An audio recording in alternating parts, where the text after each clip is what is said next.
రాష్ట్రంలో వైఎస్ఆర్సీపీ పార్టీ దుష్ప్రచారం ప్రజలందరికీ అర్థమవుతుంది. ప్రజలే ఆశ్చర్యపోతున్నారు. ఏంటి అందరం ఊరంతా ఓట్లేసాం ఇలా అన్నాడేంటి జగన్మోహన్ రెడ్డి అంటే కేఏ పాల్తో ఫ్రెండ్షిప్ ఎక్కువైంది జగన్మోహన్ రెడ్డికి. పాల్ గారు కూడా చెప్తున్నారు కదా, నేను ఎంపీ అయిపోయిన విశాఖపట్నం అసలు నాకు కౌంటింగ్ అక్కర్లేదు అంటే ఒక దుష్ప్రచారాన్ని తీసుకెళ్ళి కౌంటింగ్ సమయంలో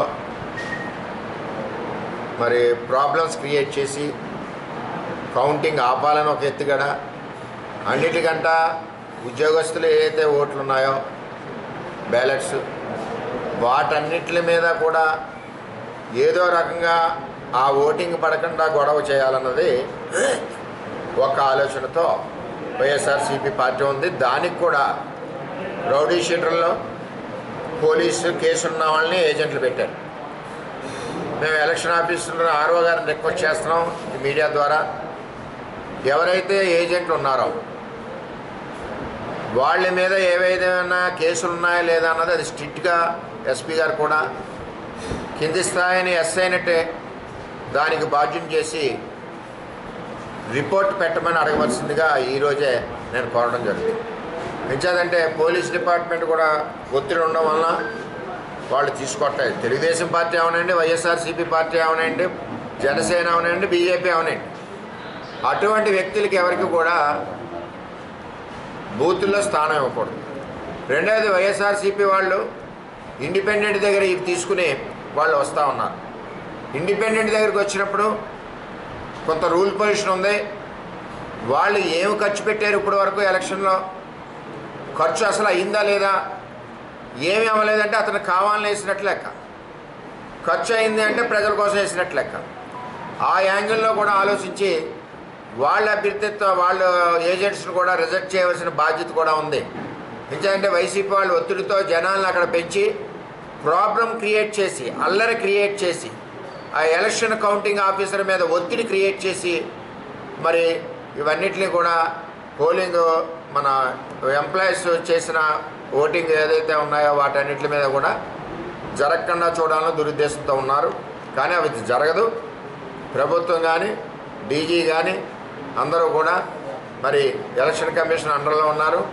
ఏ విధమైన పొరపాట్లు జరిగినా బాధ్యులు వాళ్ళే అవుతారు. కాబట్టి తక్షణ చర్యలు తీసుకోవాలని చెప్పి పిఠాపురం తెలుగుదేశం పార్టీ, ముఖ్యంగా ఇక్కడ జనసేన పార్టీ అధ్యక్షులు పవన్ కళ్యాణ్ గారు అభ్యర్థి కాబట్టి అతని ఎలక్షన్ ఏదో విధంగా పాడు చేయాలన్న దురుద్దేశం కుట్రతో జగన్మోహన్ రెడ్డి ఉన్నాడని చెప్పి తెలియజేస్తారు. ఒక పవన్ కళ్యాణ్ గారనే కాకుండా ఉమ్మడి తూర్పుగోదావరి జిల్లాలో ప్రతి చోట ఇదే కార్యక్రమం వైఎస్ఆర్సీపీ పార్టీ వాళ్ళు పెట్టుకున్నారు. వాళ్ళు ఆల్రెడీ ఓడిపోయారు. అది నాకంట ప్రతి గ్రామంలో దేశాలే ఓడిపోతాడు కదా జగన్మోహన్ రెడ్డి ఇలా అంటున్నారేంటి, ఓడిపోతాడు కదా జగన్మోహన్ రెడ్డి ఇలా అంటున్నారేంటి అని రకరకాలుగా కార్యక్రమాలు వస్తున్నాయి. ఇక్కడ అభ్యర్థి వంగా గీత గారు కూడా ఇదే పరిస్థితుల్లో ఎవరు గట్టిగా గొడవ పెట్టగలరు, ఎవరు లావుగా ఉంటారు, గొడవకి ఎవరు నిలబెడతాడు, ఈ క్వాలిఫికేషన్ అంటే చదువు సంఖ్య లా ప్రకారం అక్కడికి వచ్చి వేయడానికి అవి ఆలోచించట్లేదు.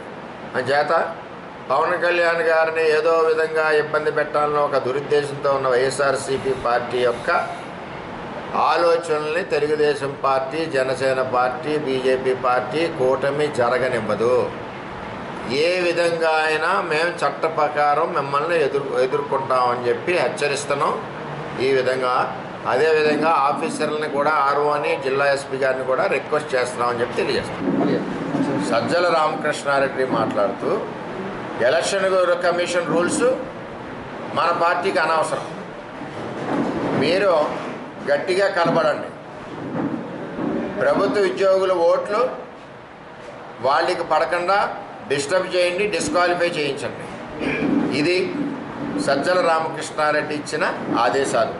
అంటే ఎలక్షన్ కమిషన్ రూల్స్ కానీ రెగ్యులేషన్స్ కానీ చట్టాన్ని కానీ మీరు ఎవరిలో కూడా గౌరవించరు వైఎస్ఆర్సీపీ పార్టీ అన్నది క్షుణ్ణంగా సజ్జల రామకృష్ణారెడ్డి స్టేట్మెంట్తో అర్థమవుతుంది. ఇటువంటి స్టేట్మెంట్లు కానీ ఇవి కానీ అన్నింటికి కూడా మేము సిద్ధంగా ఉన్నాం. చట్టపరంగా మీ ఆటలు సాగనీయం, మీ భరతం పడతామని కూడా తెలియజేస్తాం. మరిన్ని వీడియోస్ కోసం ఛానల్ ని సబ్స్క్రైబ్ చేయండి, లేటెస్ట్ అప్డేట్స్ కోసం వాట్సాప్ ఛానల్ ని ఫాలో చేయండి అండ్ లింక్ డిస్క్రిప్షన్ లో ఉంది.